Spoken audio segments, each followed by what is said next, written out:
السلام علیکم ورحمۃ اللہ تعالی وبرکاتہ۔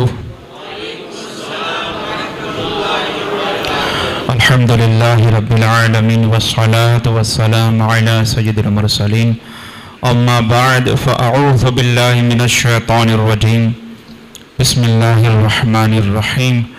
محمد الرسول اللہ والذین معہ اشداء علی الکفار رحماء بینہم، آمنت باللہ صدق اللہ مولانا العظیم، ان اللہ وملائکتہ یصلون علی النبی یا ایہا الذین آمنوا صلوا علیہ وسلموا تسلیما۔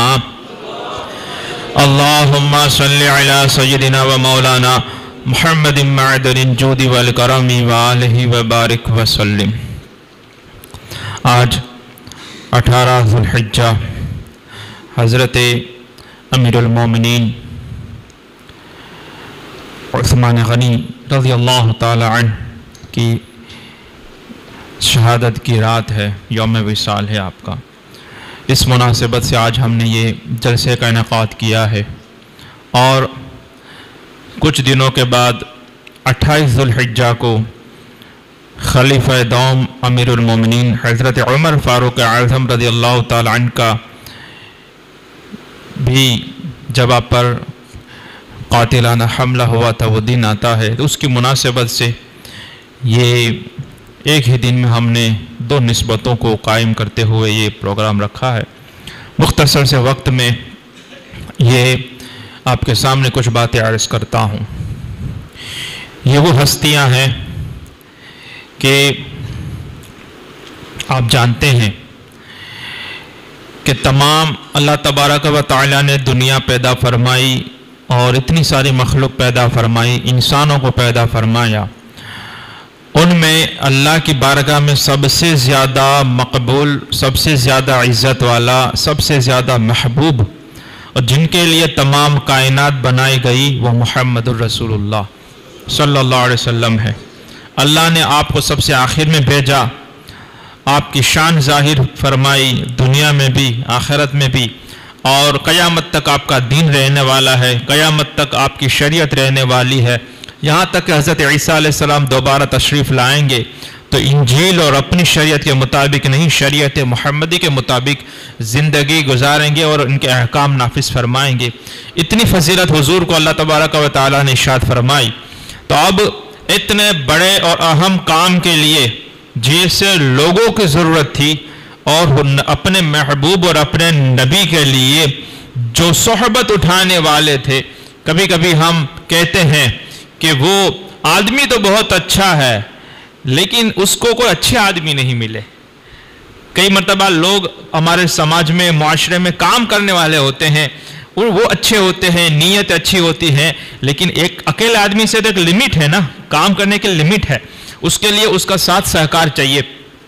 تو کسی کو اچھے مل جاتے ہیں اور کسی کو نہیں ملتے ہیں، تو ہم کہتے ہیں کہ وہ آدمی اچھا ہے لیکن اس کے آس پاس والے اچھے نہیں، یا تو اس کو اچھے لوگ نہیں ملے۔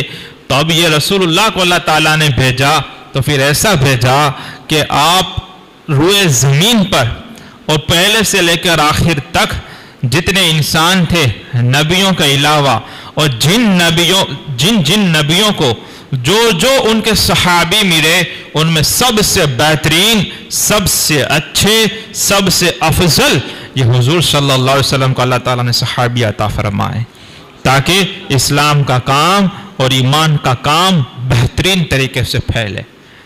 آئی بات سمجھ میں؟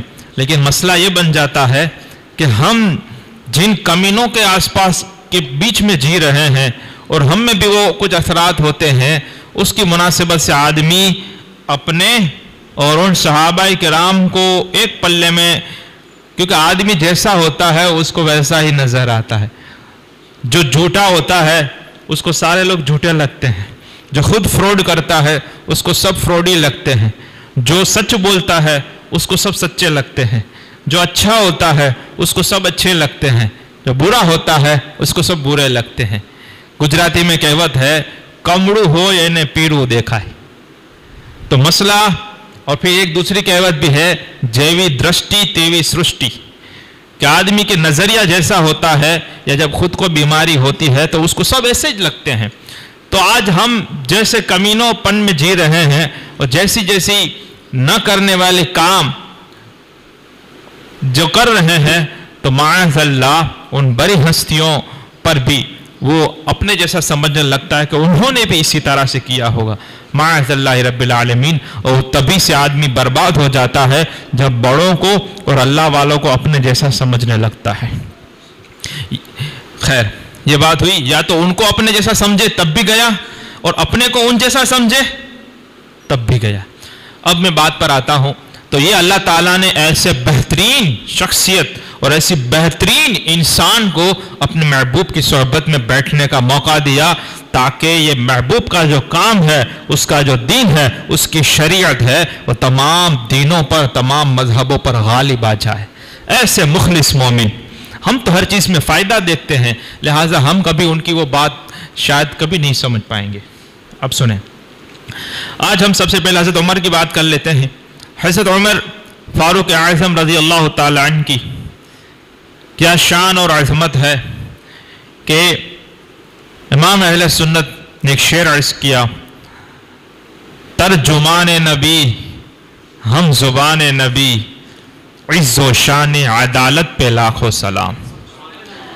کئی مرتبہ ایسا ہوتا کہ کوئی بات ہوتی اور حضرت عمر فاروق اعظم رضی اللہ تعالی عنہ کچھ اپنی رائے، اپنی عقل مبارک کے مطابق کچھ بات ارشاد فرماتے کہ ایسا ہونا چاہیے۔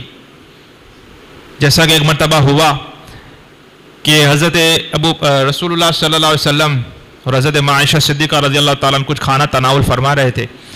حضرت عمر کا گزر ہوا، حضور نے ارشاد فرمایا چلو کھاؤ۔ آپ جب آئے، اب وہ ایک ہی تھالی میں سے کھاتے ہوئے، ہاتھ مبارک حضرت عائشہ صدیقہ بھی انہی میں سے کھا رہی ہیں، تو پھر آپ نے جب دیکھا تو آپ نے کہا کہ مسلمان عورتوں پر پردے کا کچھ حکم ہونا چاہیے، خاص کر کے ازواج مطہرات اور رسول اللہ کے جو گھر کی ہیں۔ اللہ تعالیٰ نے قرآن شریف میں آیت مبارکہ نازل فرمائی کہ محبوب اپنے گھر کی عورتوں اور بیٹیوں اور مسلمانوں کی عورتوں سے کہہ دو کہ وہ پردہ کیا کرے اور اپنے اس طرح سے چادر، پورا حکم وہ نازل ہوا۔ وہ بات آپ کو لمبا، وہ دوسری، اب میں چاہتا ہوں دوسری بات کروں، تو یہ ہے موافق رائے۔ حضرت عمر نے کہا ایسا کہنا تھا۔ اسی طرح حضرت عائشہ صدیقہ رضی اللہ تعالیٰ عنہا پر جب تہمت لگائی گئی اور یہ بات جب حضرت عمر تک پہنچی کہ ایسی بات لوگ کہہ رہے ہیں، تو آپ کے منہ سے، آپ کے زبان مبارک سے جو جملے نکلے تھے، 18 دن کے بعد جب وہ اللہ تبارک و تعالیٰ نے آیت مبارکہ نازل فرمائی، ان میں یہی الفاظ موجود ہیں جو حضرت عمر نے پہ فرمایا تھے۔ تو ایسی کئی مرتبہ ہوا، اور اسی طرح سے کئی مرتبہ ایسا ہوتا کہ کوئی بات پوچھ رہے ہیں، مسئلہ پوچھ رہے ہیں، حضرت عمر بیان کرتے ہیں کہ اس میں ایسا نہیں، ایسا ہونا چاہیے۔ پھر جب رسول اللہ کی بارگاہ میں بات ہوتی تو حضور وہی بات ارشاد فرماتے جو حضرت عمر کے مطابق اور موافق ہوا کرتی تھی۔ تو یہ ان کو اللہ تعالیٰ نے اور حضور نے ارشاد فرمایا کہ میری امت میں کئی لوگ، کئی امتی میرے محدث ہیں، ان میں سے ایک عمر ہے۔ محدث وہ ہوتا ہے جن کے قلب پر، جن کے دل پر اللہ تبارک و تعالیٰ یہ الہام فرماتا ہے اور اس کے دلوں میں ایسی ایسی باتیں آتی ہیں جو عام مومنوں کے دلوں میں نہیں آتی ہے۔ تو ایسی کئی ساری باتیں ہیں۔ تو حضرت عمر فاروق اعظم رضی اللہ تعالیٰ عنہ جب وہ آپ ایمان لائے، اور پورا واقعہ ہے، آپ کو متمم الاربعین بھی کہا جاتا ہے، آپ سے پہلے 39 مرد اور عورت ایمان لائے تھے۔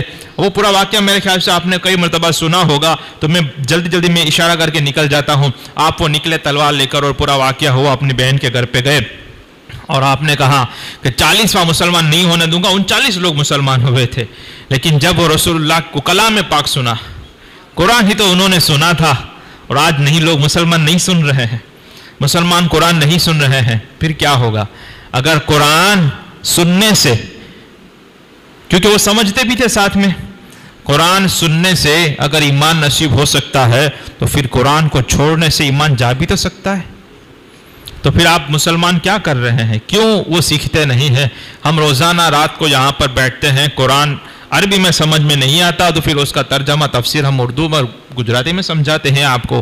میں آپ لوگوں سے دعوت دیتا ہوں, آپ لوگوں کو دعوت دیتا ہوں کہ اگر آپ بھی اپنا ایمان, عقیدہ, مسائل وغیرہ بچانا چاہتے ہیں تو آپ خود اپنی اولاد کے ساتھ یہاں پہ تشریف لائیں. اب سنیں, تو وہی ایمان لے آئے اور آپ کی وجہ سے 40 مسلمان کی گنتی پوری ہو گئی. اور پھر عرض کی یا رسول اللہ کیا ہم حق پر نہیں ہیں؟ کہا بالکل ہم حق پر ہیں. تو بولے ہم چھپ چھپ کر نمازیں کیوں پڑھ رہے ہیں؟ تب تک چھپ چھپ کے پڑھا جاتا تھا. بولے ہم جب حق پر ہیں, اسلام حق پر ہے, آپ سچے نبی ہیں, تو پھر یہ کفار و مشرکین سے آپ سوچے تو صحیح, آج کروڑوں مسلمان ہیں, مسلمان داڑھی نہیں رکھا رہے کہ بھئی خبر پڑی جائے, اپنا نام چھپا رہے ہیں. اگر کہیں پہ نام دینا ہو تو وہ ایسا نام دیتے ہیں, کبھی کوئی پروفائل بنانی ہو کہ وہ اس سے ظاہر نہ ہو جائے کہ یہ مسلمان اسلامی نام ہے. اتنا ڈرنے کا حال ہے. یہ ایمان کی کمزوری ہے, کروڑوں کی تعداد میں ہے, یہ حال ہے. یہ اتنا کیا جا رہا ہے, کوئی بولنے والا نہیں, کوئی سامنا کرنے والا نہیں, کوئی آواز اٹھانے والا نہیں ہے. سب کوئی اپنی اپنی دنیا بسانے میں لگا ہوا ہے. لیکن اگر سوچیں کہ پوری دنیا میں ہر جگہ پہ کفار و مشرکین ہیں, صرف 40 لوگ مسلمان ہیں, اب طاقت کا عالم کیا ہوگا, حیثیت کیا ہوگی. آج تو اتنا کچھ ہے, اور ان سے نماز کے لیے کہا جائے, مشرکوں کے بیچ میں ہوتے ہیں, یہ بھی نہیں بول سکتے کہ نماز پڑھوا جاؤ. اور مسلمان بولنے میں بھی اتنی تکلیف ہوتی ہے کہ اپنے آپ کو مسلمان بولنے سے ڈر لگتا ہے. بولے مومیڈین ہو, یعنی اس میں بھی لگتا ہے کہ کچھ بچا لو. اور جو لوگ اللہ کا نام لیتے ہیں, سامنے جب کافر ہوتے ہیں تو اللہ میں سے وہ مالک پر آ جاتے ہیں اور پھر اوپر والے پر آ جاتے ہیں, اور کچھ لوگ تو بھگوان تک پہنچ جاتے ہیں. یعنی اگر وہ کہتا بھی ہے کہ اللہ کی مرضی, اس کی جگہ پہ لگتا ہے کہ سامنے والا اللہ کا منکر ہے تو بولتا ہے بھگوان کی مرضی. اور معاذ اللہ کچھ تو بولتے ہیں کہ یہ سب اللہ بھگوان ایک ہے, کوئی بولتا ہے رام رحیم ایک ہے. اس طرح کے کئی, یہ ان سے ڈر کا حال ہے. اور یہاں پہ کیا کرنا تھا, یہ جب 40واں مسلمان ہوئے, وہاں پہ یہ کرنا تھا کہ جس کعبہ شریف کے آس پاس کفار و مشرکین کے بڑے بڑے سردار, بڑے بڑے جو یہ لوگ بیٹھے ہوئے ہوں, جیسے ہمارے اس زمانے میں سنگھ والے ہیں بڑے بڑے ان کے جو ہیں, یا بی جے پی والے ہیں, یا وہ وشو ہندو جو ان کے سردار ہیں, ان کو جا کے کہنا کہ تمہارا مذہب غلط ہے, تمہاری بت پرستی غلط ہے, اور عبادت کے لائق صرف اور صرف اللہ ہے, اور محمد اس کے رسول اللہ ہے. یہ ان کے سامنے جا کے کہنا تھا. بولو, اور ہیں کتنے؟ کل مل کے 40. یہ ایمان والے ہوتے ہیں بھائی. اب ہماری جو ہے حالت, ان سے ان کا مقابلہ کرو, اور ان میں سے یہ نکالو غلطیاں, تو پھر آدمی گمراہ نہیں ہوگا تو کیا ہوگا پھر. اب سنیں, تو کہاں یا رسول پاک نے ارشاد فرمایا, بے شک ہم حق پر ہیں. بولے ہم چلیں گے, ہم چھپ کر اب عبادت نہیں کریں گے, اب ہم چھپ کر عبادت نہیں کریں گے, ہم ظاہر میں کریں گے. اور ہمارا حال یہ تھا کہ ابھی تک جو نمازی مسلمان ہوتے تھے, جو 2% بھی نہیں ہے مسلم سماج میں, 2% بھی نہیں ہے, 100 میں سے 2 لوگ 5 ٹائم کی نماز پڑھتے ہیں, صرف 2 لوگ. وہ 2 لوگوں میں سے بھی کبھی ریلوے اسٹیشن, کبھی ایئرپورٹ, کبھی بس اسٹیشن, کبھی راستے میں جب نماز کا وقت ہوتا تھا, نماز آدمی وہ راستے میں نماز پڑھتا تھا. آج اتنے کروڑوں ہونے کے باوجود لوگوں کا حال یہ ہے کہ اب راستوں پر اور پبلک پلیسز پر نماز پڑھنے کی تکلیف ہو رہی ہے, وہاں پہ ویرودھ ہو رہا ہے. اور فرق کس کو پڑتا ہے؟ 2 لوگوں کو فرق پڑ رہا ہے نا. 98 لوگ تو مسجد میں بھی نہیں پڑھتے, اس کو کیا فرق پڑتا ہے؟ سامنے سے وہ تو یہ کہیں گے نو پڑھا ہی نہیں, ہم نے خبر ہے کہ انو دیش چلیو. بھائی اس کا دیش کیوں ہے بھائی؟ ہمارا نہیں ہے یہاں پہ کچھ, کیوں ان کا دیش ہے؟ کیا تم ٹیکس نہیں دیتے ہو؟ پیٹرول ڈلواتے ہو, 1 لیٹر میں 35 روپیہ تو تم دے رہے ہو, ٹول ٹیکس دے رہے ہو, بجلی کٹ میں ٹیکس دے رہے ہو, ہر جگہ پہ تو سب برابر ہوا نہیں, اتنا ڈرنے کی کیا ضرورت ہے؟ لیکن ڈرتے ہیں. تو یہ دیکھو, پھر حضرت عمر پھر چلے, اور پھر حضور اتنا, حضرت عمر فرماتے جب میں ایمان لایا تو سب سے زیادہ اس زمین پر کوئی خوش تھا تو وہ اللہ کے رسول راضی تھے. اور جب میں ایمان لایا تو رسول اللہ نے نعرہ لگایا تھا اللہ اکبر کا, اور پوری وادی گونج اٹھی تھی. اور پھر حضرت عمر وہ ہیں کہ جن کے بارے میں رسول اللہ نے دعا مانگی اور اللہ کی بارگاہ میں کہا کہ یا اللہ عمر بن خطاب یا عمرو بن ہشام، یا ابو جہل کا نام عمرو بن ہشام ہے، یہ دونوں کٹر ویرودھی تھے مسلمانوں کے، اسلام کے، رسول اللہ کے کٹر ویرودھی، عمرو بن ہشام، ابو جہل اور یہ حضرت عمر۔ یہ دعا مانگے اللہ کے محبوب نے، یا اللہ یہ دونوں میں سے تو جسے پسند کرے اس کو تو ایمان کی دولت دے اور اس سے اسلام کی شان اور عزت میں بڑھاوا عطا فرما۔ تو یہ رسول پاک کی دعا ہے۔ تو جو دوسرے مسلمان ہوئے وہ رسول اللہ کے مرید ہوئے اور عمر یہ مراد ہوئے کہ دوسرے آ کر ایمان لائے، اور یہاں پر ان کے مسلمان اور ایمان لانے کی دعا خود اللہ کے رسول فرما رہے ہیں۔ اور پھر یہ دعا مانگی کہ اللہ تیری بارگاہ میں جو پسندیدہ ہو، جو پسند ہو۔ تو ابو جہل کو ایمان کی دولت نہیں ملی، توفیق نہیں ملی، عمر کو توفیق ملی۔ یہ وہ ہستیاں ہیں۔ اب تیرا میرا کیا کام کہ ان کے بارے میں منہ کھولے؟ یہ تو اللہ کا کروڑا کروڑ شکر ہے کہ ہم ان کے نام لے لیتے ہیں اور ان کے بارے میں اچھی گفتگو کر لیتے ہیں۔ اللہ تعالی ہمارے عقیدوں کو، ہماری ان عقائد کو اللہ تعالی حفاظت فرمائے، اس میں برکت عطا فرمائے۔ پھر حضرت عمر اور پھر مسلمان چلے، 40 مسلمان کیسے چلے؟ کعبہ شریف کی طرف چلنا ہے، بیت اللہ کی طرف۔ تب تک یہ ایک وادی ارقم میں ایک صحابی کے گھر پہ حضور وادی میں تشریف فرماتے، کیونکہ بہت بار مار پیٹ ہوتی تھی مسلمانوں کو، یہ سب ہوتا تھا، اور یہ اپنا ایمان چھپا کے رکھتے تھے۔ کوئی مسلمان ہو جاتا تو وہ ظاہر نہیں ہونے دیتا تھا کہ میں ایمان لایا، وہ چھپا کے رکھتا تھا۔ جب حضرت عمر یہ ایسے ہیں کہ جب وہ ایمان لائے تو ڈنکے کی چوٹ پر چھاتی ٹھوک کر کہا کہ میں مسلمان ہوا ہوں۔ پھر اب چلے تو مسلمانوں نے 2 صف بنائی، 2 لائن بنائی، اور کیسے چلے؟ ایک لائن کے آگے شیر خدا و شیر رسول اللہ، رسول پاک کے چچا حضرت امیر حمزہ رضی اللہ تعالیٰ عنہ، جس میں خطبے میں ہم نام لیتے ہیں، اور دوسری لائن کے آگے حضرت عمر فاروق اعظم رضی اللہ تعالیٰ عنہ۔ دونوں چلے، اور جب یہ چلے اور پھر کعبۃ اللہ کی طرف گئے، وہاں پر تو وہ کفار مشرکین کی منڈلیاں بیٹھی ہی رہتی تھی۔ ان کا جو سنگ تھا، ان کا یہ ہیڈ کوارٹر تھا، سارے لوگ وہاں پہ بیٹھے تھے بیت اللہ، اور بیت اللہ میں 360 بت بھی رکھے ہوئے تھے۔ یہ وہاں پہ پہنچے اور کہا کہ ہم مسلمان ہو کر سنو، آج عمر بھی مسلمان ہو گیا ہے، اب کسی میں ہمت ہے تو پھر ہمارے سامنے آؤ۔ یہ 40 لوگوں کا اتنا پاور تھا۔ یہ ہے ایمان کی طاقت اور ایمان کا پاور۔ اور یہ کہ حضور نے دعا مانگی تھی کہ ان کے ذریعے سے اسلام کو عزت ملے، تو یہ عزت ملی کہ ابھی تک جو چھپ چھپ کے عبادتیں کی جا رہی تھی اب پبلک میں آ گئے، اب ظاہر میں آ گئے، اور کعبہ شریف کی طرف، اور پھر وہاں پہ گئے، نماز بھی پڑھی وہاں پر اور طواف بھی کیا۔ آئی بات سمجھ میں؟ تو یہ ہے حضرت عمر۔ اور جب آپ یہ ہوئے تو رسول اللہ نے آپ کو لقب دیا۔ آج کل تو لقب پوسٹروں میں چھپتے ہیں، پتہ ہی نہیں ہوتا آپ بڑا کیا کیا لکھ لیتے ہیں، لکھنے والے کو بھی پتہ نہیں، چھاپنے والے کو بھی پتہ نہیں، بولنے والے کو بھی پتہ نہیں۔ صوفی با صفا، نہ صوفی کا پتہ ہے نہ با صفا کا پتہ ہے، عالم با عمل ہے انگوٹھا چاپ، قرآن صحیح پڑھ نہیں سکتا اور عالم ہے با عمل، اور عجیب و غریب ایسے ایسے لمبے لچک کہ پوسٹر کی سائز کم پڑ جاتی ہے، لمبا پوسٹر چھاپنا پڑتا ہے، اتنے نام 2 3 لائن تک تو وہ لقب ہوتے ہیں ان کے، اور بھائی صاحب کیا کرتے ہیں؟ شیطان کی پیروی کرتے ہیں۔ یہاں پہ رسول اللہ نے لقب دیا، بولے یہ عمر یہ فاروق ہے۔ فاروق کا مطلب ہوتا ہے فرق کرنے والا، یہ حق اور باطل کا فرق کرنے والا ہے، یہ مومن اور منافق میں فرق کرنے والا ہے۔ یہ اس نے باطل سے اسلام کو، حق کو اس نے فرق کر دیا۔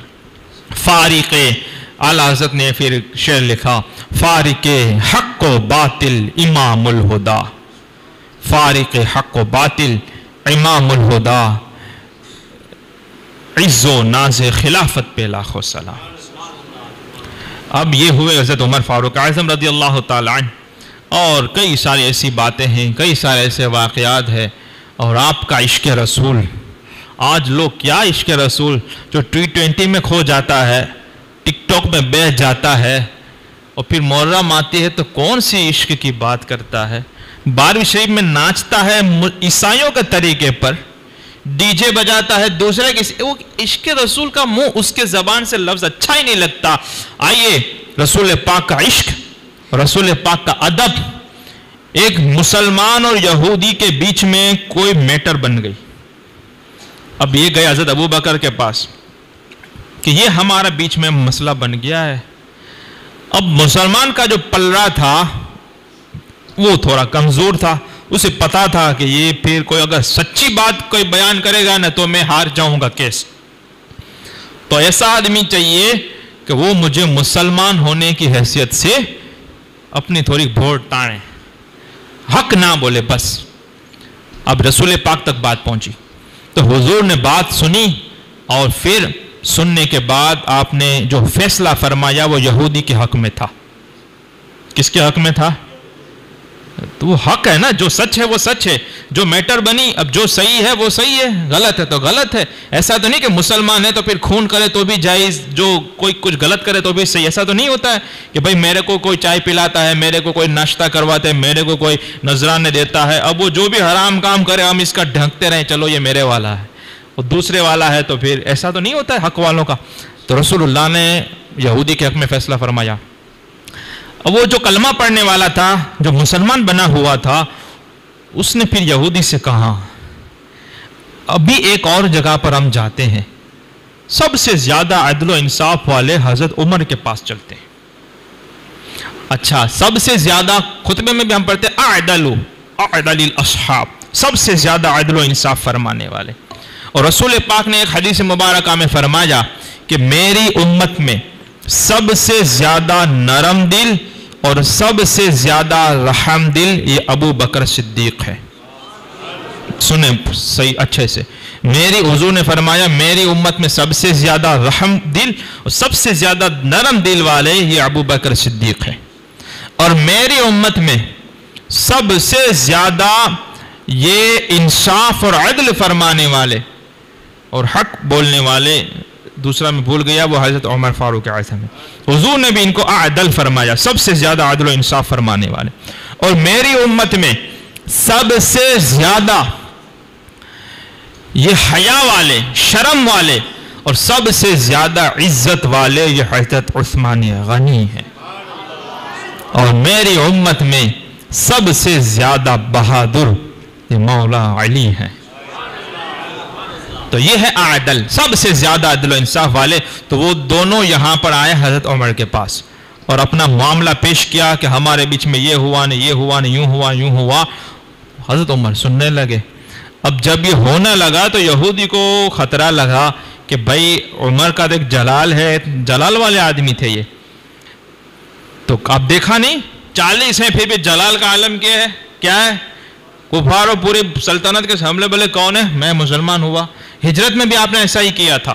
جب ہجرت ہوئی لوگ چھپ چھپ کے جا رہے تھے، آپ کعبۃ اللہ میں آ گئے اور کہا سنو، جس کی ماں نے اس کو دودھ پلایا ہے اور جو اپنے بچوں کو یتیم کرنا چاہتا ہے اور جو اپنے بیویوں کو بیوہ کرنا چاہتا ہے وہ آ کے مقابلہ کرے. عمر ہجرت کر کے مدینہ جا رہا ہے، آ جائے سامنے. لوگ چھپ چھپ کے جا رہے تھے، یہ عمر تھے جو بیچ میں، یہ حضرت عمر ہے. تو یہ ہوا، تو یہ تو جلال کا عالم تھا. تو یہ بات ہو رہی تھی یا شروع ہوئی، اب یہودی نے بیچ میں بول دیا، بولے عمر سنیے، ہم پہلے وہ نبی تو مانتے نہیں تھے، بولے محمد بن عبداللہ کے پاس یہ فیصلہ کرا کر آئے ہیں. ہم پہلے رسول اللہ کے پاس پہنچ گئے اور فیصلہ کرا کر آئے ہیں، اور پھر فیصلہ میرے حق میں انہوں نے دے دیا. اب اس آدمی جو ہے اس کو کہا کہ ہم عمر کے پاس چلتے ہیں، یہ تمہارے پاس لایا ہے. اب اتنا سننا تھا. حضرت عمر نے پوچھا اس دونوں سے، کیا سچ میں آپ پہلے رسول اللہ کے پاس فیصلہ کرا چکے ہو، اپنی میٹر وہاں پہ پیش کر چکے، اور کیا اللہ کے محبوب نے فیصلہ کر دیا تھا؟ اب دونوں کہنے لگے ہاں، اور اس کے حق میں تھا. تو مسلمان جو تھا، جو ظاہر میں مسلمان لگتا تھا، اس نے کہا کہ ہم عمر کے پاس چلیں، تو ہم یہاں پر آئے ہیں۔ بولا اچھا یہ بات ہے، رکو میں ابھی فیصلہ کرتا ہوں۔ آپ گھر کے اندر میں گئے اور تلوار لے کر آئے، ننگی تلوار لے کر آئے، اور پھر آتے ہی جو وہ کلمہ پڑھنے والا تھا اس کی گردن اڑا دی۔ یہودی کی نہیں، جو اپنے آپ کو مسلمان کہتا تھا، کلمہ پڑھتا تھا، لیکن اندر سے نفاق تھا، منافق تھا، اس کی گردن ہی اڑا دی، اور کہا کہ جو رسول اللہ کے فیصلے کے بعد عمر کے پاس فیصلہ کرانے کے لیے آئے، اس کا فیصلہ میرے نزدیک یہی ہے۔ حضور کے پاس جا کر پھر میرے پاس آتا ہے کہ اس کے بارے میں کیا کہنا ہے آپ کا۔ ان باتوں کو آپ سمجھیں، ان کی باریکیوں کو سمجھیں۔ آج لوگوں کا حال یہ ہے کہ جب ایسی کوئی بات ہم کرتے ہیں، مولانا نعیم الدین اجمیر شریف میں ایک مولانا تھے، ایک دسترخوان پر ان کو دعوت تھی، آپ گئے شیخ صاحب کے وہاں، انہوں نے ایک مسئلہ پوچھا، فلاں مسئلے میں کیا کہنا ہے؟ بولے امام اعظم ابو حنیفہ کے نزدیک اس مسئلے کا جواب یوں ہے، یہ ان کا فتویٰ ہے۔ تو وہ آدمی کہنے لگا کہ میری رائے کے مطابق یہ مسئلہ یوں نہیں یوں ہونا چاہیے۔ آپ دسترخوان سے فوراً کھڑے ہو گئے، کہاں جہاں میں امام اعظم کا قول پیش کیا جائے، وہاں پہ آدمی اپنی رائے پیش کرے، وہاں پہ مولانا معین الدین اس دسترخوان پہ کھانا نہیں کھا سکتا۔ یہ ادب ہوتا ہے، یہ تعظیم ہوتی ہے، یہ عشق و محبت ہوتی ہے۔ لیکن آج کیا حال ہے؟ ہم رسول پاک کی حدیث بیان کریں، کوئی مسئلہ بیان کرے تو جاہل اٹھ کے کہتا ہے یہ بدو سچو، پر ماپڑے تو محبت نہ کریے۔ اگر عمر ہوتے تو کب کی ان سب کی گردنیں الگ ہو جاتی۔ محبت کی تم بات کرتے ہو، عشق کی بات کرتے ہو، نہیں، جو فیصلہ رسول اللہ فرما گئے اب اس میں قیامت تک کوئی بدل نہیں سکتا ہے۔ پھر مسائل ہو یا جو بھی ہو، یہ ایسی چیزیں ہوتی ہیں۔ تو یہ حضرت عمر فاروق اعظم کا یہ فیصلہ بھی تھا اور عدل و انصاف بھی تھا۔ بولے میرے نزدیک انصاف یہی ہے۔ رسول پاک کی بات سے پھر میرے پاس چانس کرنے کے لیے آتا ہے کہ تمہارا کہنا کیا ہوتا ہے۔ لوگ بھی یہی کہتے ہیں، ایک مسئلہ 4 الگ الگ مولانا کو پوچھتے ہیں، پھر ان کو نظر آنے والا مولانا مل ہی جاتا ہے جس کو تم روز چائے پلاؤ، پھر بات پوچھتا ہے، تمہارو کہوانو سنتا ہے، تمہارو کہوانو سنتا ہے، پھر جو اس کے والا ہوتا ہے نا وہ اسی کے مطابق گھما پھرا کے پیش کر دیتا ہے۔ ایسے لوگ مارکیٹ میں بہت گھوم رہے ہیں۔ بچ کے رہنا، سونا جنگل رات اندھیری، چھائی بدلی کالی ہے، سونے والوں جاگتے رہیو، چوروں کی رکھوالی، آنکھ سے کاجل صاف چرا لے۔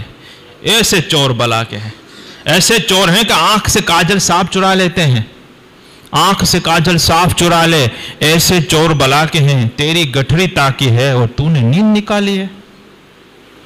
جو آج ایمان کے چور لٹیرے گھوم رہے ہیں اور آنکھ سے کاجل چرا لیتے ہیں حب اہل بیت کے نام پر، حب علی کے نام پر۔ آئیے حضرت عمر فاروق اعظم کا جب وصال کا وقت آیا، یہ کیسا واقعہ ہوا؟ یہ بھی ایک بڑا واقعہ ہے کہ صحابی رسول مغیرہ بن شعبہ کا ایک غلام تھا، ایک میٹر ہوئی، جلدی میں اشاروں میں بات کرتا ہوں۔ آیا سامنے، مجوسی تھا، آیا، حضرت عمر نے بات چیت کی، کہا کہ یہ تجھے ایسا نہیں کرنا چاہیے، یہ 4 درہم تو کیا کرتا ہے؟ بولے میں چکیاں بناتا ہوں۔ بولے میں شارٹ میں بات کر رہا ہوں، وقت جا رہا ہے۔ بولے تجھے ایسا نہیں کرنا چاہیے، ان کو سمجھایا اور کہا کہ پھر اس کے آقا کو بھی، سیٹھ کو بھی سمجھا دوں گا۔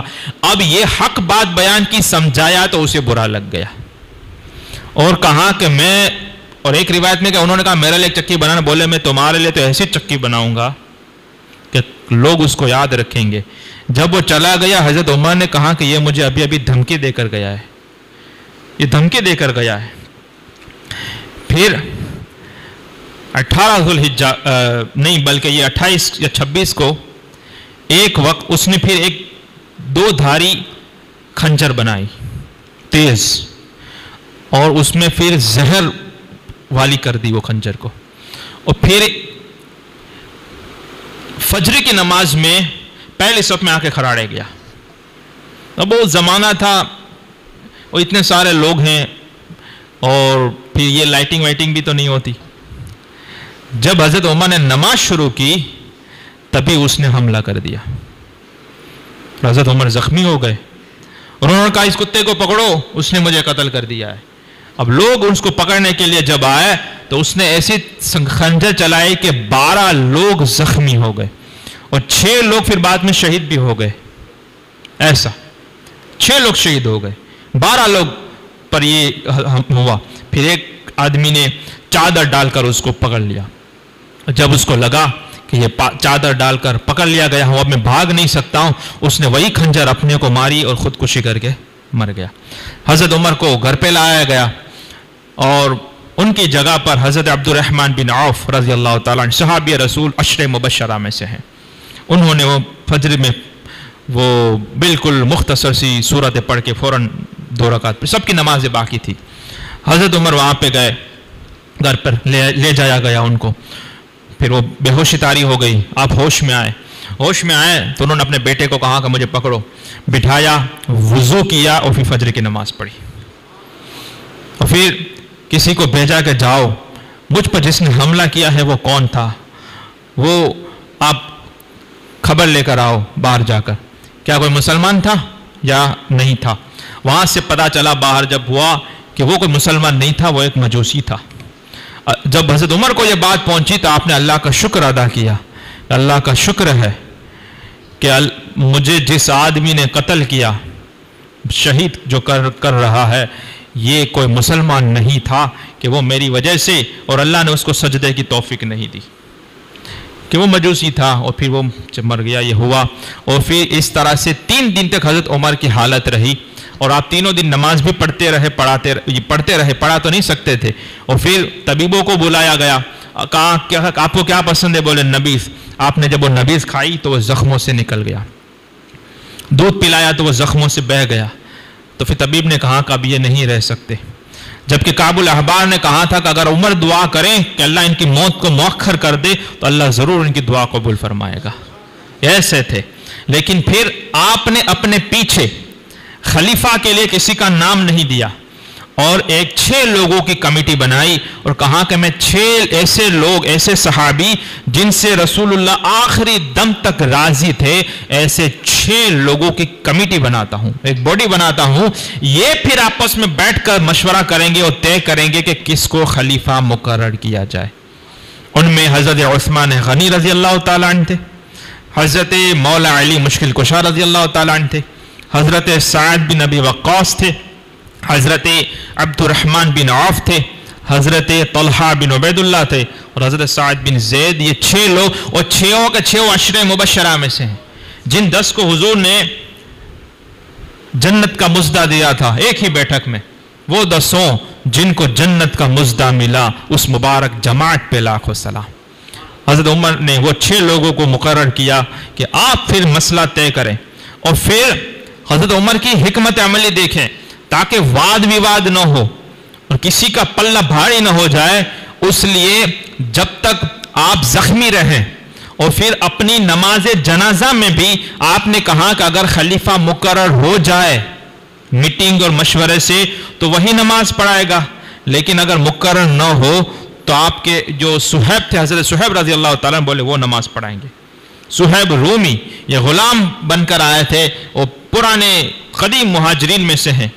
ان کو یہ غلام کو کہا تھا، کیوں کہ اگر کوئی نماز پڑھا تھا تو لوگ یہی سمجھتے کہ یہی نائب ہے، ان کا پلہ بھاری بن جاتا، ووٹ زیادہ ملتے.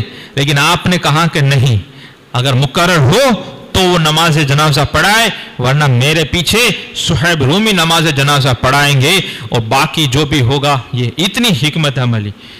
جیسے رسول اللہ کے بیمار ہوئے تو حضرت ابو بکر نماز پڑھا رہے تھے تو اشارہ مل جاتا ہے کہ یہ ان کے پسندیدہ یہ ہیں. ایک پلہ، ایک پوزیٹو پوائنٹ بنتا ہے نا آدمی کا کہ بھائی یہ انہوں نے ان کو سونپا تھا.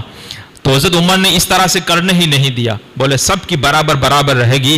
آخر کار یہ بات 2-3 دن تک یہ چلی. آپس میں حضرت مولا علی ہیں، حضرت عثمان غنی، یہ سب ہوتا رہا، بات چیت ہوتی رہی، یہ ہوا وہ ہوا. پھر لوگوں کا بھی کیا کہنا ہے، لوگ کس کو یہ زیادہ وہ کر رہے ہیں. آخر کار بات یہ طے پائی اور حضرت عثمان غنی رضی اللہ تعالیٰ عنہ امیر المومنین و خلیفۃ المسلمین مقرر ہوئے.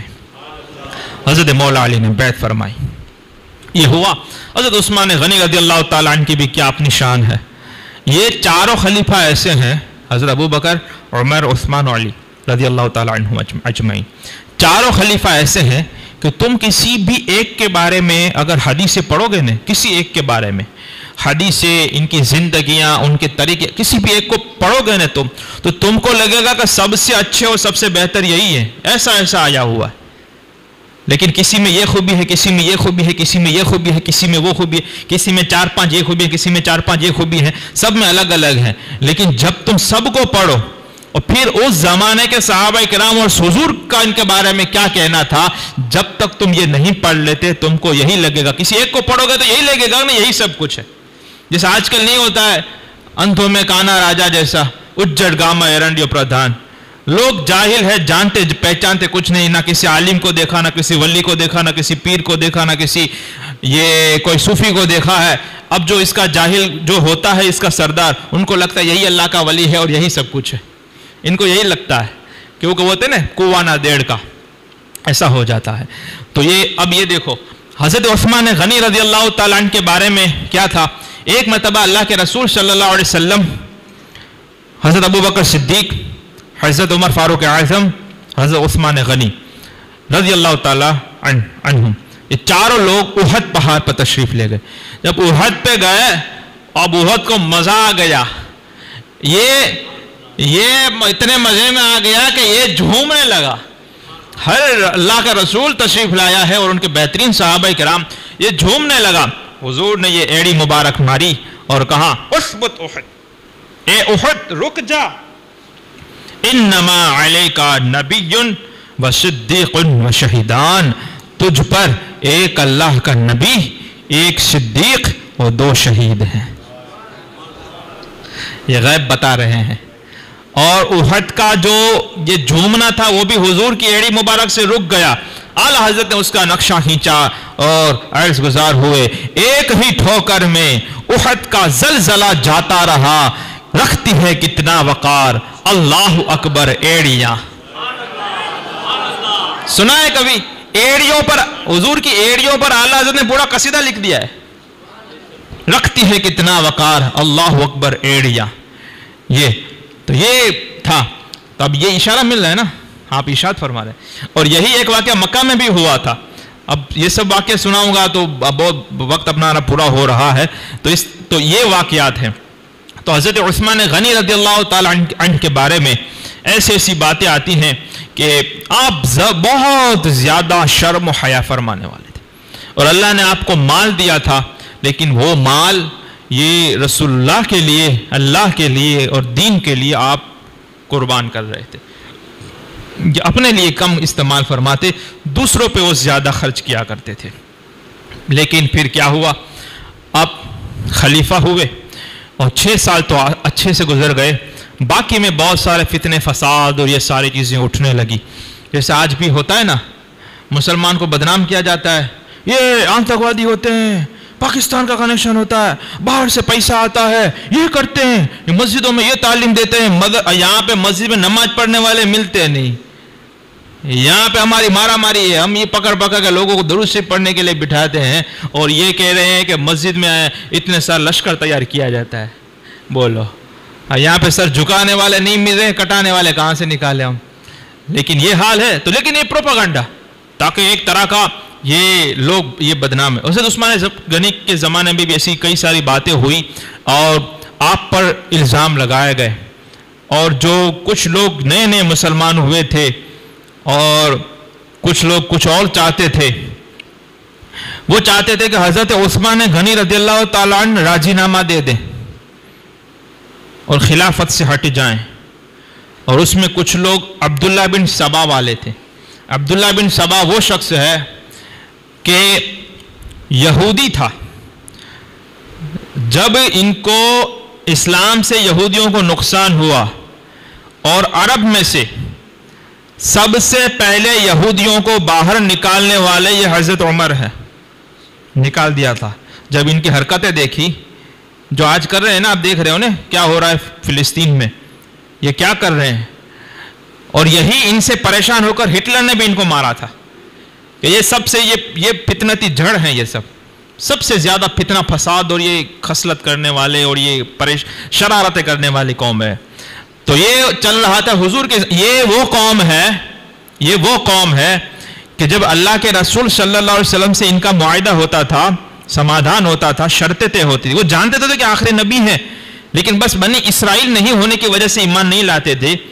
یہاں تک کہ رسول اللہ صلی اللہ علیہ وسلم ایک مرتبہ جب ان کے قبیلے میں جا کے بیٹھے ہوئے تھے، انہوں نے جہاں پہ حضور کی بیٹھک تھی وہاں اوپر چھت پر بھاری بھرکم پتھر رکھا تھا، اور وہاں پہ یہ لوگ کچھ لوگ چڑھ گئے. یہاں پہ ان لوگوں کی بات ہو رہی ہے، ان کے سرداروں سے سامنے بات ہو رہی ہے رسول اللہ کی، اور وہاں سے ان کا پلان تھا کہ پتھر گرا کر حضور کو شہید کر دیا جائے. اتنی یہ خطرناک قوم ہے، اتنی یہ خطرناک قوم ہے، اتنی یہ فسادی اور فتنتی جڑ ہے. لیکن اللہ نے حضور کو خبر دے دی، آپ اٹھ کے چلے گئے.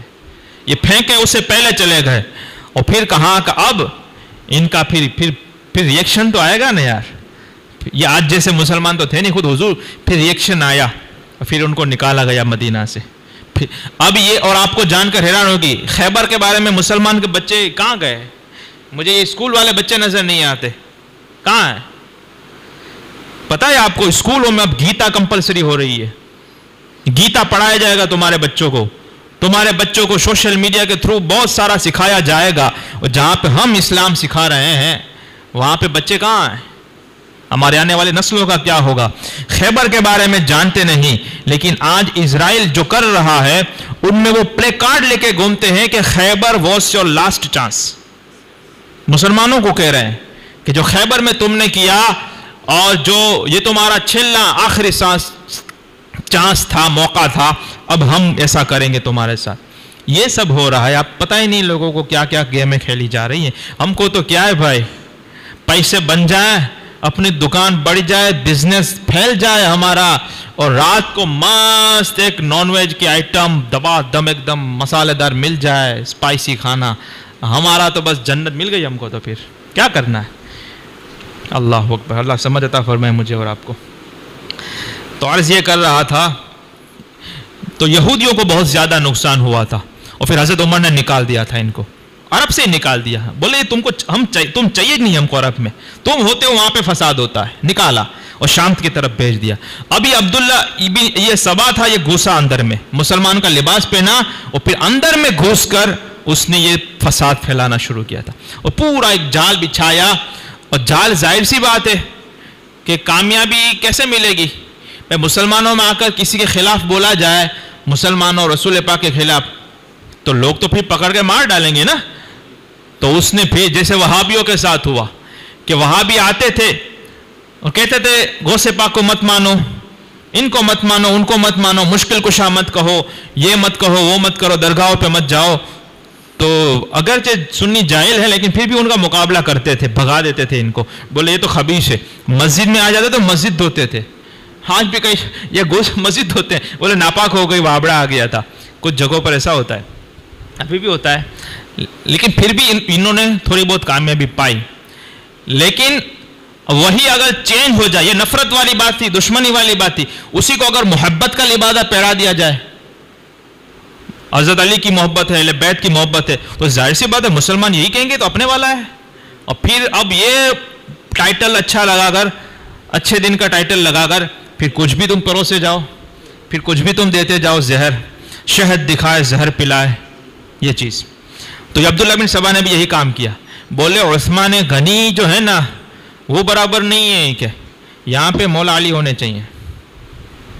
اب مولا علی ظاہر سی بات ہے مولا علی سے محبت کرنے والے تھے ہی، اہل بیت سے محبت کرنے تب بھی تھے، اب بھی تھے، قیامت تک رہیں گے، کوئی مسئلہ ہی نہیں اس میں. تو اب یہ گروپ بندیاں شروع ہونے لگی.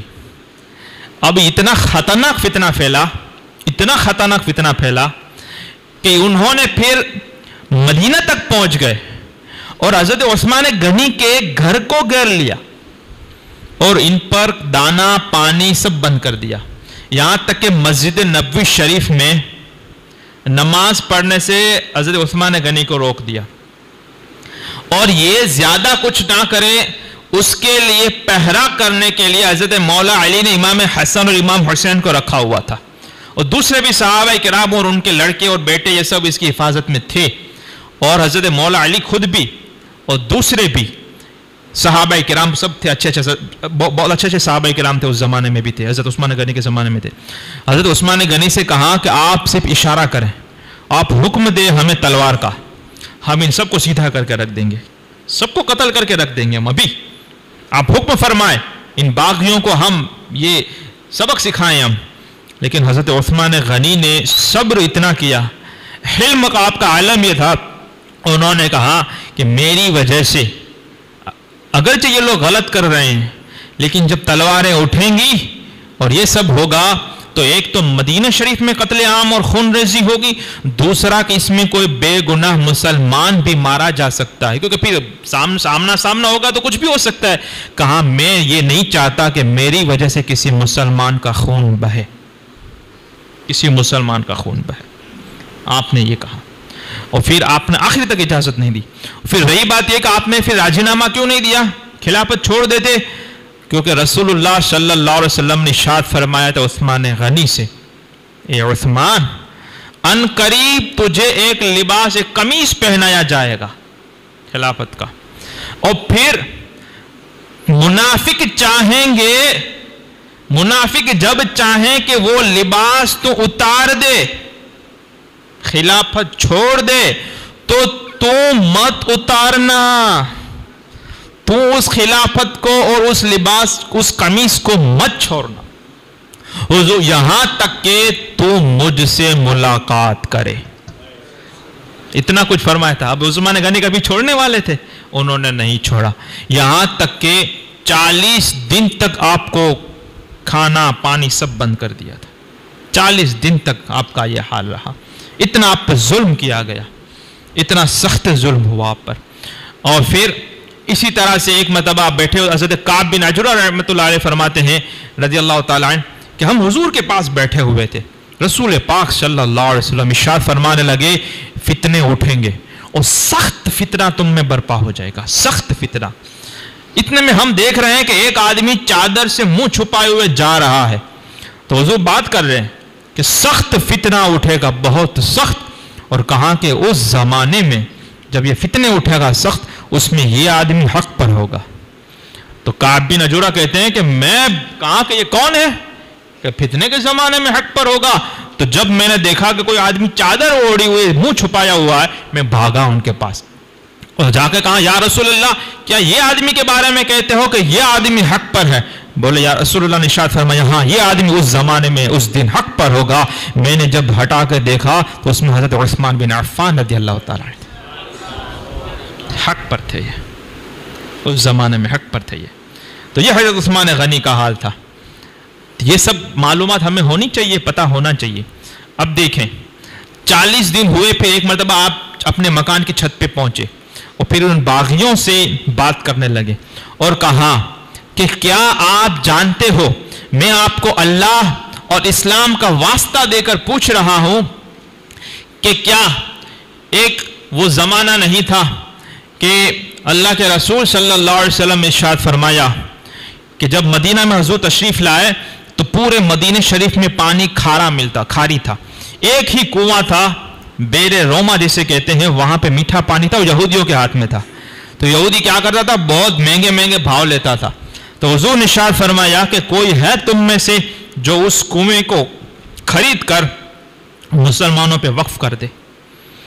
تو حضرت عثمان غنی نے آدھا کنواں خریدا پہلے، کہ ایک دن حضرت عثمان غنی کا اختیار رہتا اور ایک دن یہودی کا۔ اب جس دن یہودی کا رہتا وہ پیسے لیتا، حضرت عثمان کا دن آتا تو وہ فری میں سب کو پلاتے، تو مسلمان پھر کس دن پانی بھریں گے؟ یہودیوں کا دھندا ٹوٹ گیا۔ تو پھر اس نے کہا کہ اس میں تو میرے کو نقصان ہی ہو گیا، ایک کام کرو دوسرا بھی لے لو، حضرت دوسرا حصہ بھی لے لو۔ حضرت عثمان غنی نے 1,00,000 درہم میں وہ کنواں خرید کر مسلمانوں کو وقف کر دیا۔ تو کہا یہ آپ جانتے ہو؟ تو سب نے کہا اللہم نعم۔ انہوں نے کہا ہاں آپ کی بات صحیح ہے۔ وہ سننے والے بھی ایسے تھے، جاہل نہیں تھے کوئی آج جیسے، بولے ہاں صحیح بات ہے۔ حضرت عثمان غنی نے کہا کہ آج تم نے وہی کنویں کا پانی مجھ پہ بند کر دیا ہے کہ تم سب میٹھا پانی پی رہے ہو، مجھے کھاری پانی مل رہا ہے۔ پھر کہا کہ جب مسلمان بڑھتے گئے اور صحابہ کرام کی تعداد بڑھتی گئی، مسجد نبوی شریف میں جگہ کم پڑ گئی، تو رسول اللہ نے ارشاد فرمایا کون ہے جو پاس والی جگہ کو خرید کر کہ مسجد میں شامل کر دے مسجد تاکہ بڑی ہو جائے. تو حضرت عثمان غنی نے 35,000 درہم میں اس جگہ کو خریدا اور مسجد میں دے دیا تھا. اکیلے نے, اکیلے کی بات ہو رہی ہے. کہاں بولے آپ مانتے ہو اس بات کو, جانتے ہو؟ اللہ اور اسلام کا واسطہ دے کر, دین کا واسطہ دے کر پوچھتا ہوں. تمام نے کہا ہم جانتے ہیں. تو کہا آج تم اسی مسجد میں نماز پڑھنے سے مجھے روک رہے ہو, مسجد نبی شریف سے مجھے روک دیا گیا. اور پھر کہا کہ ایک مرتبہ ہم ایک دوسرے پہاڑ کا نام لیا سبیر. بولے وہ سبیر پر میں, ابو بکر, عمر اور میں اور رسول اللہ صلی اللہ علیہ وسلم گئے. اور جب وہ جھومنے لگا, اس پہ جب زلزلے جیسا لگا, تو حضور نے ارشاد فرمایا اے پہاڑ تو رک جا, اسبت صبر سبیر, تو رک جا کہ تجھ پر ایک صدیق ہے, ایک نبی ہے, ایک صدیق ہے, 2 شہید ہیں. تو کیا آپ اس بات کو جانتے ہو؟ تو کہاں ہم جانتے ہیں. جب انہوں نے اتنا سنا, اب ظاہر سی بات ہے, رسول پاک نبی تھے وہ تو سب کو پتا تھا, حضرت ابو بکر کو صدیق وہ بھی پتا تھا, حضرت عمر شہید ہوئے وہ بھی پتا تھا. اب چوتھے وہی بچے تھے کہ جس میں شہیدان آتا ہے, دوسرا 2 شہیدوں کے بارے میں بات ہو رہی ہے. جب انہوں نے کہا, حضرت عثمان نے کہا کہ ان لوگوں نے گواہی دے دی کہ میں شہید ہونے والا ہوں, میں شہید ہوں, یہ قبول کر رہے ہیں. آخرکار یہ بات ہوئی. اور پھر حضرت عثمان غنی رضی اللہ تعالیٰ عنہ کا سخاوت کا علم, یہ 1-2 بات ہوئی. غزوہ تبوک کے موقع پر بہت لمبا, یعنی 1900-2000 کلومیٹر دور یہ لشکر لے کر حضور آخر میں تشریف لے گئے تھے. غزوہ تبوک جس کو بہت دور, کتنا ہوا 2000 کلومیٹر, اور کھانے پینے اور سب کا سمسیا کچھ تھا نہیں.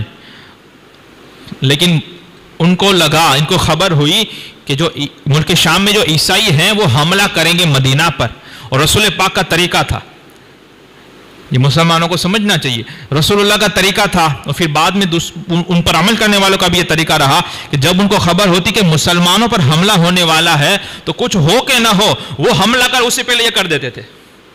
اب وہ سب ڈر جاتے تھے, اوہ یہ ہم پر اٹیک ہو گیا, تو حضور خود تشریف لے گئے. تو اس وقت یہ مارا ماری کا عالم تھا, کچھ ہمارے پاس مال و اسباب ظاہری طور پر نہیں تھا. حضور ترغیب دلانے لیے چندے کی, بولے اس میں اللہ کی راہ میں دو. وہی جو واقعہ ہے نا, حضرت ابوبکر صدیق نے سب کچھ دے دیا اور وہ ببول کے کانٹے لگا کر آئے, حضرت عمر نے آدھا دے دیا, یہ سب اسی میں ہے, اسی میں آیا تھا. تو حضرت عثمان غنی کھڑے ہوئے اور کہا کہ 100 اونٹ ساز و سامان کے ساتھ میں دے رہا ہوں. اب 100 اونٹ کا مطلب کیا ہوا؟ 100 اونٹ کا مطلب کیا ہوا؟ آج کے زمانے میں اگر اس کو میں آپ کو سمجھانے کے لیے, اس زمانے میں قیمتی سواری تھی اونٹ, عرب میں جس جگہ پر یہ بات ہو رہی, اور آج تم اس کا بھاؤ نکالو تو ایک اونٹ کا بھاؤ 1 لاکھ روپے بنتا ہے. سرچ کر لینا عرب وغیرہ میں ابھی بھاؤ کیا چل رہا ہے, آپ دیکھ لینا 1 لاکھ. اب 100 اونٹ کا معلوم کیا ہوا مطلب؟ اس کو آپ یوں سمجھئے کہ اگر 5 لاکھ کی ایک کار آتی ہے 4 ویل, 5 لاکھ کی, اس مناسبت سے حضرت عثمان غنی نے 20 4 ویل اللہ کی راہ میں دے دی تھی. 20 4 ویل دے دی. اب حضور پھر ارشاد فرمانے, ترغیب دلانے, حضرت عثمان پھر کھڑے ہوئے اور کہا یا رسول اللہ میں 200 اونٹ ساز و سامان کے ساتھ دے رہا ہوں. پھر حضور ارشاد فرمانے لگے کہ اللہ کی راہ میں تو یہ ترغیب دلانے لگے. حضرت عثمان غنی تیسری بار کھڑے ہوئے اور کہا یا رسول اللہ میں 300 اونٹ ساز و سامان کے ساتھ دے رہا ہوں.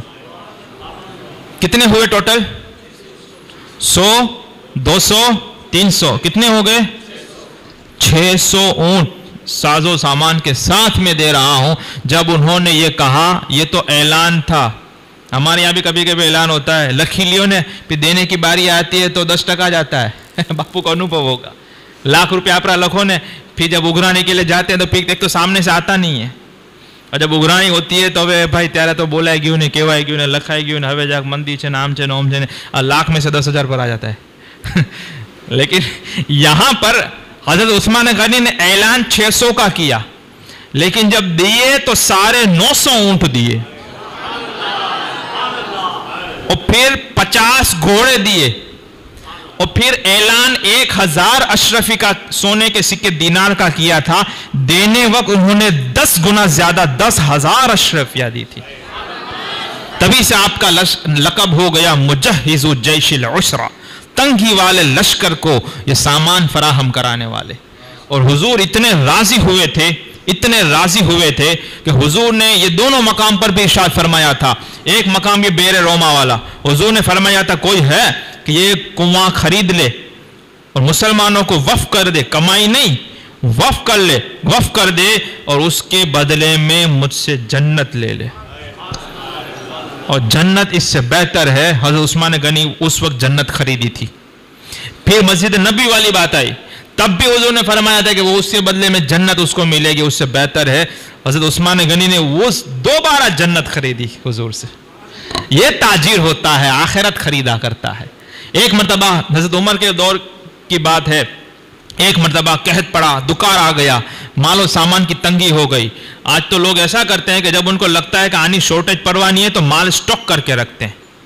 پھر جو چیز پھر جب شارٹیج ہو جاتی ہے، اب 10 روپے کی چیز وہ 20 میں بیچتا ہے، 20 والی 50 میں بیچتا ہے، اسی لیے وہ سٹاک کرتا ہے. یہ حرام ہے. مسلمانوں کی جو ضروری چیزیں ہیں ان کو سٹاک کرنا اور پھر قحط میں دکار میں نکالنا، یہ گناہ ہے بہت بڑا.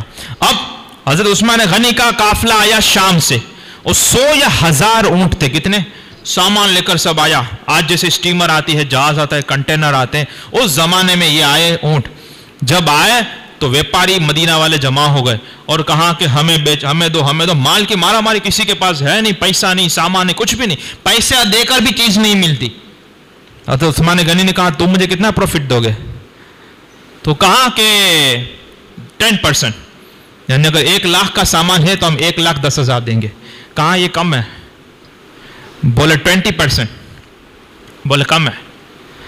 ہوتے 50% تک بات پہنچی کہ اگر 1 لاکھ کا سامان ہے تو ہم 1,50,000 زیادہ دیں گے. حضرت عثمان غنی نے کہا کہ نہیں، یہ کم ہے. اب لوگ سوچ میں پڑ گئے کہ اتنا بڑا سخی آدمی آج پروفٹ کی بات کر رہا ہے. اور یہ اب جب قحط پڑا ہوا ہے، جب امیر المومنین کو بات پہنچی تو وہ بھی سوچ میں پڑ گئے کہ زمانے جاہلیت میں اور شروع کے دور میں حضور کے زمانے میں تو عثمان بہت زیادہ سخاوت کرتے تھے، اور آج قحط اور یہ حال ہے مسلمانوں کا. یہ پروفٹ کی بات کرتے ہیں کہ تم کتنا دو گے. پھر حضرت عثمان نے راز کھولا. آخرت کے تاجر تھے. انہوں نے کہا سنو، تمہاری لمٹ 50% تک ہے، یعنی 100 کی جگہ پہ تم 150 دو گے.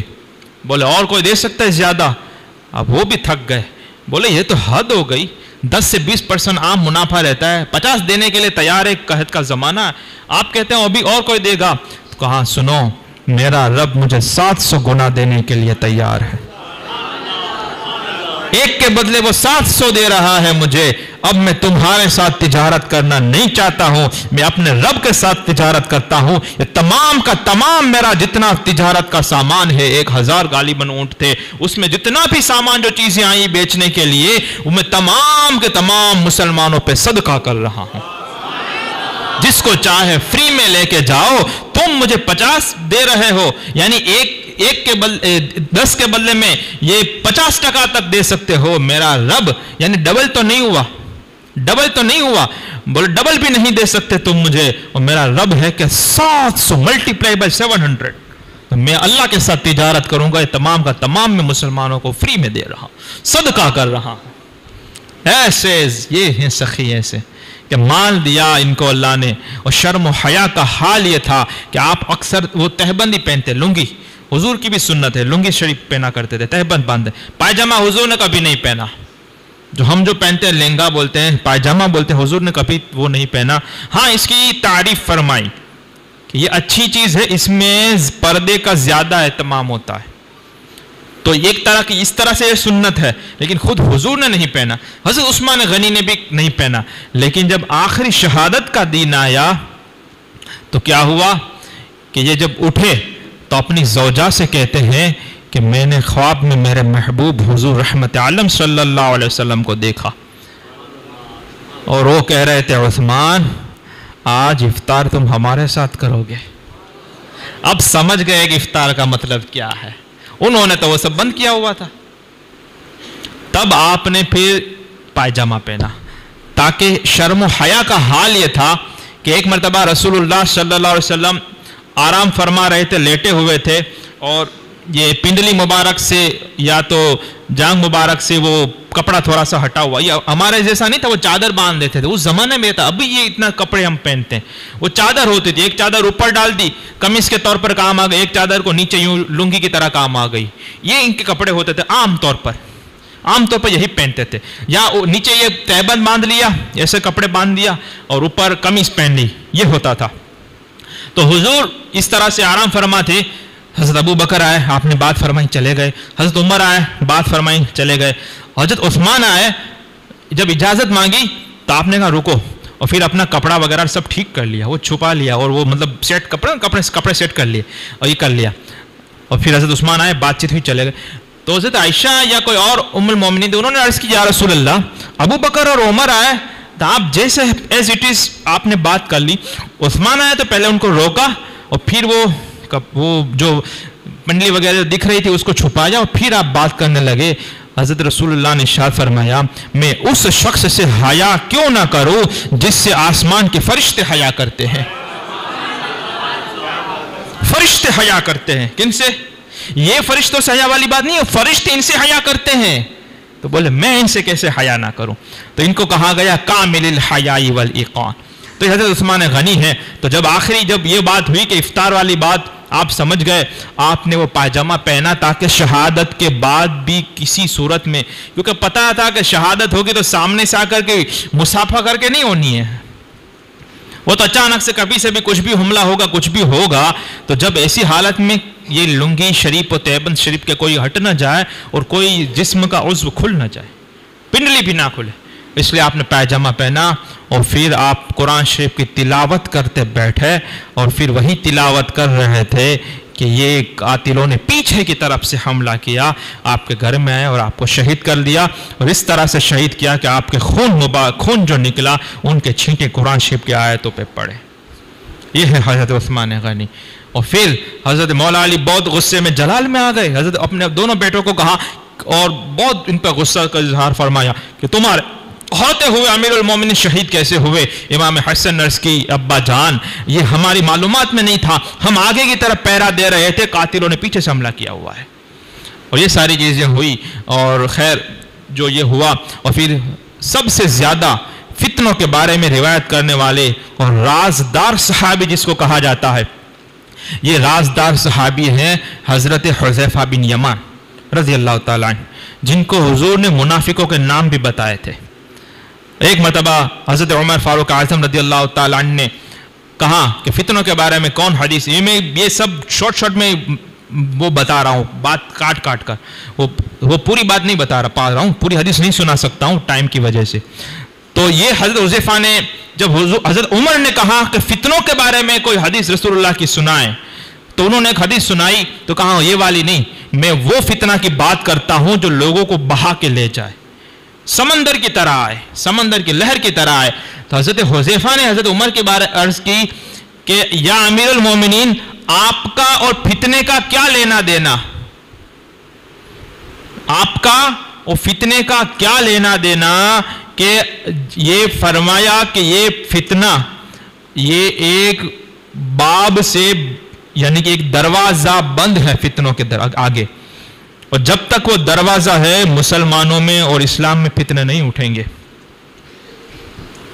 تو پھر حضرت عمر نے کہا کہ پھر وہ دروازہ کھولا جائے گا کہ توڑا جائے گا؟ تو حضرت حذیفہ نے کہا کہ وہ دروازہ توڑا جائے گا. حضرت عمر نے کہا کہ اگر وہ توڑا جائے گا تو پھر بند نہیں، کہا کہ جو چیز کھلتی ہے وہ بند کی جا سکتی ہے. یعنی اگر فتنوں کا جو دروازہ جو فتنوں کو روک کے رکھا ہے جس دروازے نے، اگر اس کو کھولیں گے تو امید ہے کہ پھر بعد میں کوئی آ کر بند کر دے، لیکن اگر وہ دروازہ کو ہی توڑ دو پھر تو کیا؟ تو حضرت عمر نے جب سنا تو بولے اب قیامت تک پھر فتنے نہیں رکیں گے. تو پھر اب ان دونوں کی بات ہو گئی، بڑے لوگوں کی بات بڑی ہوتی ہے. اب دوسرے جو تھے انہوں نے سنا تو ان کو سمجھ میں نہیں آیا، پھر وہ حضرت حذیفہ کے پاس گئے، بولے کیا حضرت عمر کو پتا تھا کہ وہ فتنے کو روکنے والا دروازہ کون ہے؟ تو حضرت حذیفہ نے کہا کہ میں نے کوئی ایسی اٹپٹی اور کوئی کوئڑے والی بات نہیں کی، یہ جو ہماری بات بالکل صاف صاف تھی، لیکن ابھی بھی ان کو سمجھ میں نہیں آیا. انہوں نے کہا کہ اب یہ دروازہ کون ہے کہ جن کی وجہ جب تک وہ دروازہ ہے تب تک یہ فتنے کوئی نہیں اٹھے گا. لیکن فہبنا وہ رعب کی وجہ سے، اور ان کو پوچھنے کی ہمت کسی کی نہیں ہوئی. پھر ایک آدمی کو آگے کیا، بولے حضرت حذیفہ صحابی رسول تھے، بولا ان سے پوچھو نہیں یار کون وہ ہے کہ جب تک وہ ہے فتنہ نہیں ہوگا. تو حضرت حذیفہ کو پھر پوچھا کہ وہ دروازہ کون ہے کہ جب تک وہ ہے فتنہ نہیں اٹھے گا اور اس کو توڑ دیا جائے گا. بولے وہ عمر خود ہیں، کہ جب تک عمر ہیں، اور آپ تاریخ اٹھا کے دیکھیں، جب تک حضرت عمر رہے کچھ نہیں ہوا ہے، اور جب وہ گئے بعد میں یہ ساری چیزیں ہو رہی ہیں. تو یہ وہ ہیں. اور پھر یہی حضرت حذیفہ جب حضرت عثمان غنی کی شہادت سنی تو آپ نے کہا کہ یہ وہ فتنہ اٹھا ہے امت میں، اسلام میں سب سے پہلا فتنہ، بولے عثمان غنی کی شہادت ہے، اور سب سے آخر میں وہ دجال ہے. اور کہا کہ جو بھی حضرت عثمان غنی کی شہادت پر راضی ہوگا اور ان کے قاتل جو ہیں ان کو شہید کرنے والے ان کے ساتھ ہوگا، ان سے راضی ہوگا، دجال نکلے گا تو وہ ایمان لے آئے گا دجال پر. اور اگر وہ مر گیا، حضرت عثمان غنی کی شہادت پر راضی ہونے والا مر گیا تو دجال نکلے گا تو قبر میں اس پر ایمان لے آئے گا. یہ ہے. اور حضرت عثمان غنی کی یہ شہادت ہوئی اور یہ چیزیں ہوئی. اور آپ کو میں بتا دوں کہ آج بھی لوگ حضرت عثمان غنی کی شہادت پہ خوشیاں مناتے ہیں اور اس کو عید کا نام دیتے ہیں 18 ذی الحجہ کو. کل تماشے آپ دیکھیں گے. اور یہ وہ فتنہ ہے کہ جو سنیوں میں بھی پھیلایا جا رہا ہے. نام مولا علی کی محبت کا دیتے ہیں، جبکہ مولا علی نے فرمایا جب حضرت عثمان غنی کے بارے میں ان کو سننے کو میں آیا، کہا اے اللہ میں نہ تو حضرت عثمان غنی کی شہادت پر خوش ہوں نہ ہی میں نے حکم دیا ہے. اور جب ان سے بیعت کرنے کے لیے آئے تو بھی انہوں نے کہا کہ کیا تم امیر المومنین عثمان غنی کو شہید کر کے مجھ سے بیعت لینے کے لیے آئے ہو؟ تو مولا علی کا تو یہ فرمان ہے. اور محمد بن حنفیہ آپ کے بیٹے ہیں حضرت علی کے، حنفیہ جو آپ کی زوجہ تھی ان سے یہ بیٹے ہیں. وہ کہتے ہیں کہ میں نے اپنے بابا سے پوچھا کہ امت میں سب سے افضل کون ہے؟ کہاں ابو بکر. کہاں اس کے بعد کون ہے؟ بولے عمر. تو محمد بن حنفیہ کہتے پھر مجھے ڈر لگا کہ یہ عثمان کا نام نہ لے، تو میں نے کہا کہ پھر تیسرے نمبر پر تو آپ ہی ہوں گے. بولے نہیں، تیسرے نمبر پر عثمان ہے. تو ان باتوں میں اب تیرے میرے کو نماز پڑھنا آتا نہیں، اور ان صحابہ کرام کو جیسے گنڈے موالی کی طرح آپس میں لڑانا، انہوں نے یہ کہا، یہ نے وہ نمبر نے وہ نمبر، اس کا پہلا نمبر اس کا دوسرا. کیا لڑ رہے ہو تم یار؟ اپنے بارے میں سوچو. اور جو ہیں، جو رسول اللہ نے جو فرمایا، جو قرآن و حدیث سے ثابت ہے، علماء اہل سنت نے بیان کیا، اس عقیدے کو پکڑ کے رکھو یار. تم کن باتوں میں تم پڑھ رہے ہو؟ جو کرنا ہے وہ کرتے نہیں ہیں. اور میں بتا دوں، جو حب علی کا نام لیتے ہیں، حب اہل بیت کا، اس میں دو گروپ ہیں. ایک ہے اہل سنت و جماعت والے جو سچے ہیں، سنی ہیں، برسوں سے جو چل رہا ہے، پہلے سے لے کر آخر تک قیامت تک ایک یہ ہیں. دوسرے کون لوگ ہیں پتہ ہے؟ دوسرے ڈپلیکیٹ لوگ ہیں. کیسے لوگ ہیں؟ جیسے حضرت عمر کو شہید کرنے والا جو تھا وہ تھا ابو لولو فیروز. کون تھا؟ ابو لولو فیروز. مجوسی کے بارے میں بات ہوئی نے. ایران میں اس کی درگاہ ہے، ایران میں اس کی درگاہ ہے. اور ابو لولو فیروز کو یہ بابا شجاع الدین، یہ ابو لولو فیروز اتنی بڑی اچھی والی درگاہ ہے، ان کے قصیدے پڑھے جاتے ہیں. ان کو حضرت سید اور کہتے ہیں علیہ السلام کہتے ہیں. ان کو آج بھی ان کو مان رہے ہیں، ان کا عرس کر رہے ہیں یہ ایرانی شیعہ لوگ. اور پھر حضرت حذیفہ والے حدیث میں کیا سنا کہ دجال نکلے گا، دجال نکلے گا تو اس کے ساتھ اگر جو شہادت عثمان پر خوش ہیں وہ دجال پر ایمان لائیں گے. رازدار صحابی ہیں، حضور نے ان کو راز بتائے تھے، دوسرے صحابہ کرام کو وہ نہیں معلوم تھے، حضور نے نہیں بتائے تھے، ان کو بتائے تھے. اس کو رازدار صحابی، ان کا لقب ہی ہے رازدار صحابی. وہ یہ بات کر رہے ہیں. اور دجال کہاں سے نکلے گا آپ کو پتا ہے؟ میں نے وہ بیان کیا تھا جمعہ میں. دجال نکلے گا اصفہان سے، اصفہان سے نکلے گا، اور اصفہان کے ساتھ 70,000 یہودی دجال کے ساتھ ہوں گے. اصفہان کہاں ہے پتا ہے؟ اصفہان ایران میں. اب ایران میں کون سا یہودی رہتا ہے آج کل؟ تو بھی 70,000 آئیں گے کہاں سے؟ سمجھ میں آ رہا ہے کوئی کنیکشن؟ یہ چیزیں ہوتی ہیں. تو یہ ابو لولو کے قصیدے محفل پڑھتے ہیں اور کہتے ہیں. اور کیوں خوشی منائی پتہ ہے؟ اس کو پھر یہ یوم غدر بھی کہتے ہیں کہ یہ وہ حج سے اور حجۃ الوداع سے وہ جوڑ کر اور ایسا کرتے ہیں کہ آدمی شوق میں پڑ جاتا ہے کہ یار یہ ایسا سب ہوتا ہے. وہ عید غدیر کون منا سکتا ہے؟ عید غدیر وہ منا سکتا ہے جو حضرت ابو بکر صدیق کو کافر کہے، حضرت عمر کو کافر کہے، حضرت عثمان غنی کو کافر کہے، اور 5-6 صحابہ کرام کو چھوڑ کر سارے لوگ کافر اور منافق تھے اور انہوں نے قبضہ کیا تھا سیٹ پر. حضرت عثمان غنی کی شہادت ہوئی، پھر مولا علی جو خلیفہ بنے، یہ پہلے نمبر کے خلیفہ ہیں، یہ درست ہیں. تب یہ حضرت 18 ذی الحجہ کو شہادت ہوئی نا حضرت عثمان غنی کی، پھر حضرت مولا علی کا نام آیا نا، پھر ان کی باری آئی نا، تو یہ ان کی خوشی مناتے ہیں. یہ سب چل رہا ہے، یہ سب چل رہا ہے. اور اگر ان کے بارے میں آپ کو زیادہ اگر جاننا ہو، زیادہ تو نہیں جان سکتے کیونکہ اندر کی باتیں ہوتی ہیں، لیکن یہ جو چل رہا ہے، ایک سید صاحب ہیں ہندوستان میں سلسلہ قادریہ کی راجدھانی ماررہ شریف، ماررہ شریف میں ایسے ایک ہی چھت کے نیچے 11 کتب آرام فرما ہے.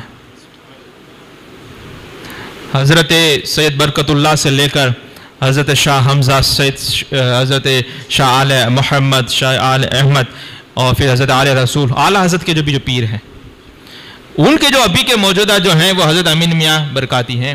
ان کے بھی جو صاحبزادے حضرت امان میاں برکاتی.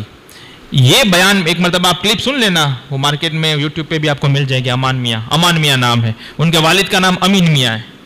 وہ بیان کرتے ہیں کہ ایران سے یہاں کی خانقاہوں میں لوگ آتے ہیں، رافضی آتے ہیں، خانقاہوں میں پیروں کے پاس جاتے ہیں اور کہتے ہیں حب اہل بیت اور حب علی کے نام پر یہ تم لوگوں کو بڑھاوا دو، اور اس میں یہ سب ایران آؤ، ٹور کرو، زیارت کرو، اور اتنے پیسے یہ وہ سب کچھ پورا پرووائڈ کرتے ہیں. یہ 20-25 سال سے یہ چل رہا ہے، اور اچھے لوگ اس فتنے میں بہ گئے ہیں. دنیا کی محبت میں پیسہ مل رہا ہے، گاڑیاں مل رہی ہے، گھومنا پھرنا مل رہا ہے، اور پھر کام کیا کرنا ہے؟ حضرت علی کا نام لینا ہے. پھر کیا ہوتا ہے میں آپ کو بتاؤں. حضرت علی کے نام سے کوئی مسئلہ نہیں، وہ اہل بیت سے یہ ٹھیک ہے. پھر نیکسٹ باری آتی ہے حضرت امیر معاویہ کی. اب ان کو برا بھلا شروع ہوتا ہے. پھر حضرت امیر معاویہ کو نہیں روکا جاتا، پھر ان کو امیر معاویہ میں سے امیر شام بولتے ہیں، اور پھر کیا بولتے ہیں. پھر یہاں سے بات آتی ہے حضرت ابو بکر اور عمر تک پہنچتی ہے. پھر باغ فدق کا بھی مسئلہ آتا ہے. اور اہل سنت کا عقیدہ کہ سب سے افضل اس امت میں کون ہے؟ مولا علی سے ہی پوچھ لے. مولا علی فرماتے ہیں کہ اللہ کے رسول نے مجھے ارشاد فرمایا، اے علی، دنیا اور آخرت کے جو سردار ہیں وہ ابو بکر اور عمر ہیں. فرماتے ہیں یہ دونوں ہیں سردار دو جہاں، اے مرتضی عتیق و عمر کو خبر نہ ہو. یہ تو مسلم عقیدہ ہے، اس میں کوئی اختلاف ہے ہی نہیں. لیکن یہ پھر شروع ہوتا ہے. تو ہر حب علی اور ہر اہل بیت سے محبت کا نام لینے والا سچا عاشق اہل بیت نہیں ہوتا.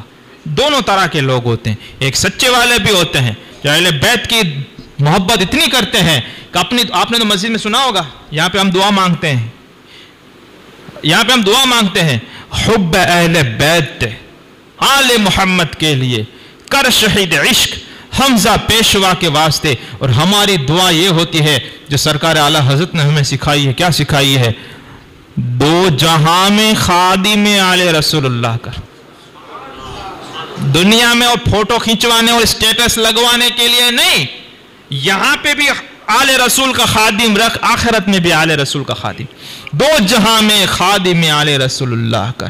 حضرت آل رسول مقتدا کے واسطے تو یہ وہ چیز ہے. لیکن جس کو نہ قرآن پڑھنا آتا ہے، نہ نماز پڑھنی آتی ہے، نہ کچھ پتہ چلتا ہے، یہ سب ایسی باتیں کرتے ہیں کیونکہ ان کو سستے میں جنت مل رہی ہے. محنت کون کرے؟ کیا کرنا ہے؟ اسٹیٹس لگانا ہے، حب علی کا نام لینا ہے، اور پھر جنت میں چلے جاؤ. نہ نماز نہ روزہ، کچھ بھی نہیں. یہ چیز ہے.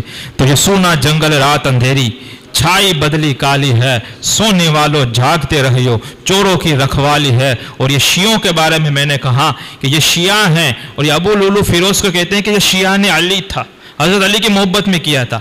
یعنی خود تو ایسے کام کرتے ہی ہیں، یہ حضرت علی کو بھی بدنام کر رہے ہیں. اور حضرت علی نے حضرت عمر کی شہادت پر جب آپ کو کفن پہنا کر یہ رکھا گیا منبر شریف حضور جو مسجد نبی اور روزے کے بیچ میں رکھا گیا، مولا علی نے آ کر لوگوں میں کہا کہ میں علی کہتا ہوں کہ دنیا میں آج جو یہ کفن میں آرام فرما ہے، میں یہ چاہتا ہوں کہ اللہ سے ملاقات اس کے نامہ اعمال کے ساتھ میں کروں۔